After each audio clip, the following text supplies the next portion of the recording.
से मिलन कैसे होगा जब तक आप पहला कदम परमात्मा की ओर नहीं बढ़ाओगे। एक संत एक सेठ के पास आए। सेठ ने उनकी बड़ी सेवा की। उनकी सेवा से प्रसन्न होकर संत ने कहा, अगर आप चाहें तो आपको भगवान से मिलवा दूं। सेठ ने कहा, महाराज, मैं भगवान से मिलना तो चाहता हूं, पर अभी मेरा बेटा छोटा है। वह कुछ बड़ा हो जाए तब मैं चलूंगा। बहुत समय के बाद संत फिर आए। बोले, अब तो आपका बेटा बड़ा हो गया है, अब चलें?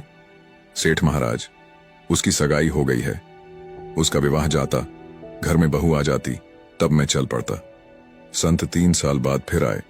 बहू आंगन में घूम रही थी। संत बोले, सेठ जी, अब चलें? सेठ महाराज, मेरी बहू को बालक होने वाला है। मेरे मन में कामना रह जाएगी कि मैंने पोते का मुंह नहीं देखा। एक बार पोता हो जाए तब चलेंगे। संत पुनः आए, तब तक सेठ की मृत्यु हो चुकी थी। ध्यान लगाकर देखा तो वह सेठ बैल बना सामान ढो रहा था। संत बैल के कान में बोले, अब तो आप बैल हो गए, अब भी भगवान से मिल लें। सेठ, मैं इस दुकान का बहुत काम कर देता हूं। मैं न रहूंगा तो मेरा लड़का कोई और बैल रखेगा। वह खाएगा ज्यादा और काम कम करेगा, इसका नुकसान हो जाएगा। संत फिर आए, तब तक बैल भी मर गया था। देखा कि वह कुत्ता बनकर दरवाजे पर बैठा था। संत ने कुत्ते से कहा, अब तो आप कुत्ता हो गए, अब तो भगवान से मिलने चलो। कुत्ता बोला, महाराज, आप देखते नहीं कि मेरी बहू कितना सोना पहनती है। अगर कोई चोर आया तो मैं भौंक कर भगा दूंगा। मेरे बिना कौन इनकी रक्षा करेगा? संत चले गए। अगली बार कुत्ता भी मर गया था और सेठ गंदे नाले पर मेंढक बने टर्र टर्र कर रहा था। संत को बड़ी दया आई। बोले, सेठ जी, अब तो आपकी दुर्गति हो गई, और कितना गिरोगे? अब भी चल पड़ो। मेंढक क्रोध से बोला, अरे महाराज, मैं यहां बैठकर अपने नाती पोतों को देखकर प्रसन्न हो जाता हूं। मेरे अलावा और भी तो लोग हैं दुनिया में।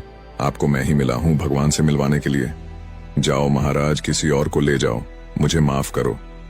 संत तो कृपालु हैं, बार बार प्रयास करते हैं, पर उस सेठ की ही तरह दुनिया वाले भगवान से मिलने की बात तो बहुत करते हैं, पर मिलना नहीं चाहते। इतनी मोह माया करने से तो ऐसी ही योनियों में जन्म होगा, पर फिर भी समझ नहीं पाएंगे ये कैसी विडंबना है। सभी को पता है कि भगवान भक्त की पुकार सुनते हैं, बस हृदय से पुकारने वाला होना चाहिए। आपको यदि भगवान पर विश्वास है तो वो आपको किसी भी स्थिति परिस्थिति से निकाल लेते हैं। आप सभी जानते हैं कि मीरा जी जब भगवान कृष्ण के लिए गाती थी तो भगवान बहुत ध्यान से सुनते थे। सूरदास जी जब पद गाते थे तब भी भगवान सुनते थे, और कबीर जी ने तो यहाँ तक कह दिया कि चींटी के पग नूपुर बाजे, वह भी साहब सुनता है।